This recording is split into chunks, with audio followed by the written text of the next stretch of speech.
I can say, as somebody who was an early adopter of Vision Pro, that you know how everyone had problems with it? Yeah.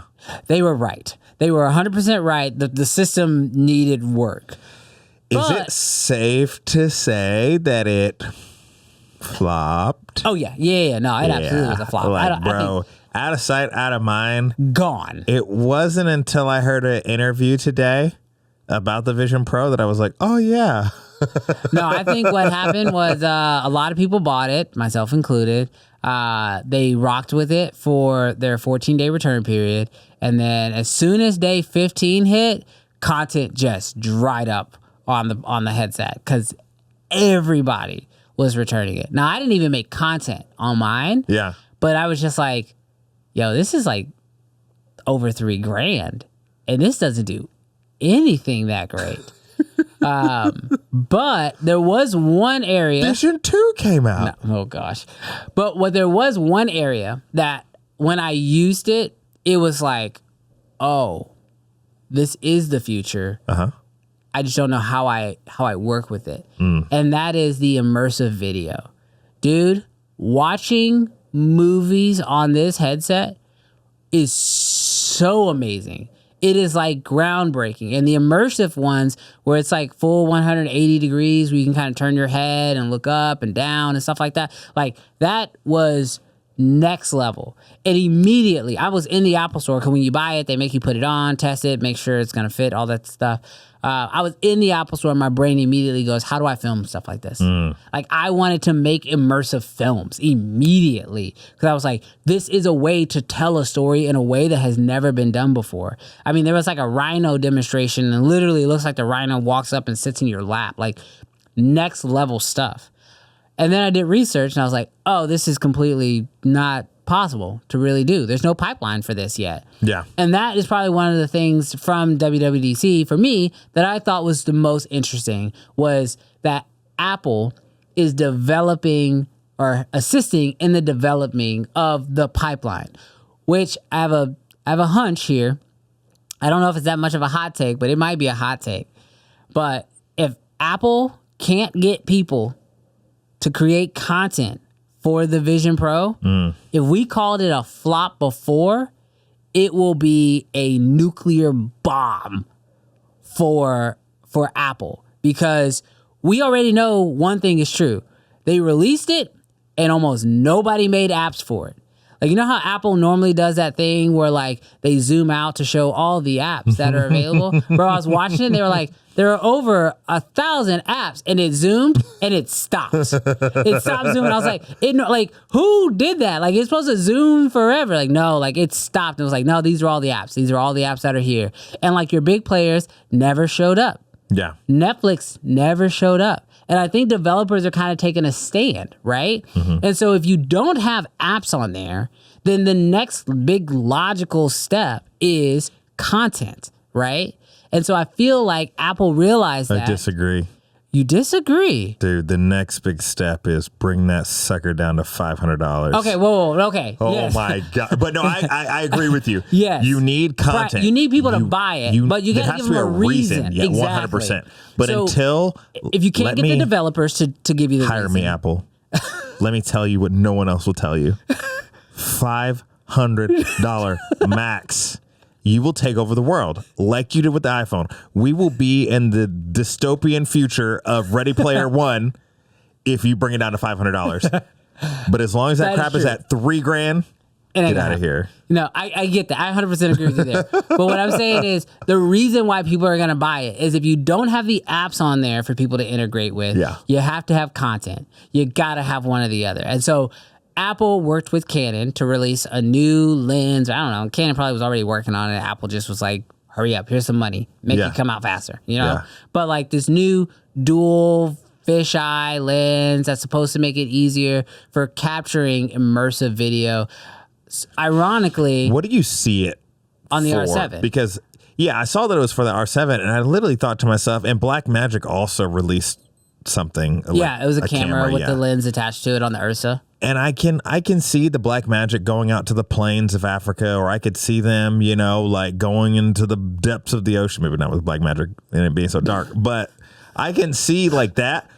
R7, like I'm thinking like, what are we making with an R7? No disrespect to the R7. So here's my thought. Here's what I'm thinking. You have people who like to take pictures on their iPhone, right? Mm-hmm. And then you have people who want to use a real camera.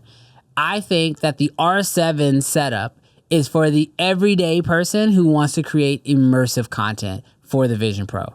That is what you put in mom's hands at the birthday party. That's what you put in, your dad's hand at the soccer game or something like that. They're not going out and buying an R5 and the current dual lens, or they're not going out and using the Ursa, right? Like if you happen to go to the zoo and you want to capture some immersive video and put together an immersive video for YouTube or for Apple's future, I'm guaranteeing you, like Apple's probably going to release their own video type platform specifically for immersive video for uploading if YouTube doesn't make an app. Like if YouTube doesn't make their own app, I'm pretty much sure that Apple's going to make their own app. They're going to call it immersive video or whatever, and it's going to start to compete with YouTube specifically for immersive content.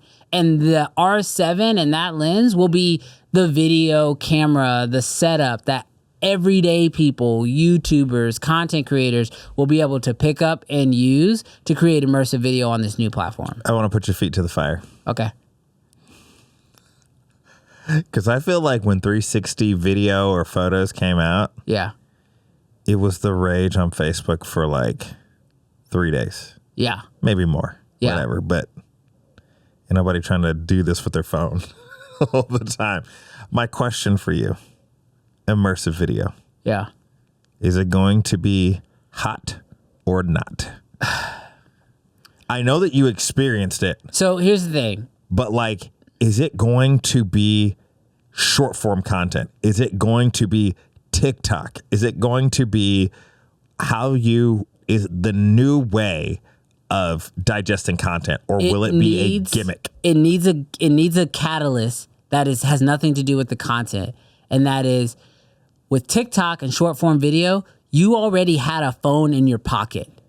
Nobody has these headsets, and almost nobody's buying Apples. So Apple, to your point, needs a $500 headset. That way, if they're like, hey, immersive content is the way to go, but 99% of the population has no way to consume it, I don't care how much you market your video, how great it is. If every time a movie came out into theaters, you had to go pay $500 even to go watch it, you just wouldn't watch the movie. And that's the problem with this headset, is that because it's so expensive, even if you did want to watch the immersive content that people are creating with an R7, an R5, or the new Blackmagic camera, the headset is the barrier of entry. Heck, I have an R7 right now. It's right over there. If I go get that lens and I go shoot with that and I go make some content, because I don't have my Vision Pro anymore, I ain't got no way to review it. I can't see it. I can't review it. I can't hardly even edit it. Yeah. So the barrier of having the headset first kind of stops that whole process. So as great as the content was and as amazing as I enjoyed it, a $3,000 headset from Apple being the barrier of entry, it's just too high. Yeah. But I think if we can get headsets down to be a more affordable price point, well, now you're talking. Yeah. There's a piece of me that feels like, and I actually just watched this. Why did I watch Ready Player One? I don't know. Maybe I was bored. There's a piece of me that feels like the technology needs to be there or it's going to bust.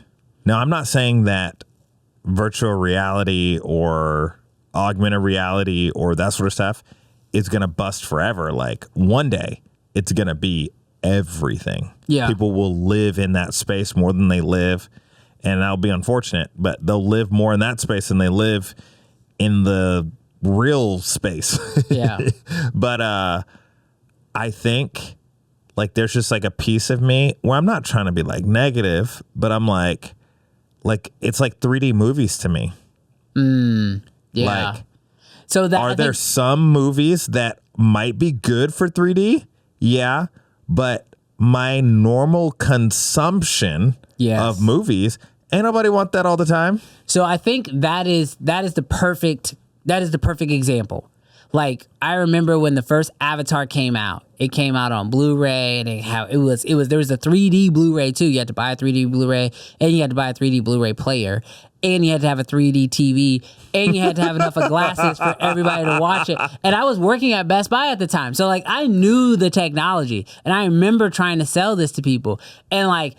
For one movie. For one movie, bro. Like, that was the thing. It's like, that's the catalyst. That's the barrier of entry. Like, that was the problem with 3D back then. Yeah. Was that it wasn't just the movie. It was the movie, the TV, the glasses, the Blu-ray player. Like, it was so much that by the time you paid all that money, you watched a piece of content once, you were like, this is kind of expensive. Is it really that bad if I watch it in 2D? Probably not. And so you just watch it on your TV, you know what I mean? So like when you ask me like, is immersive video like the future? I don't think so, only because the barrier of entry is just too high. Yeah. I don't want to say that. If we cannot become addicted to VR in the way that we've become addicted to our phones, I look forward to the future that we can go hang out in the metaverse. Yeah. Like, I look forward to that, or aspects of that. As of right now, it kind of feels like a letdown.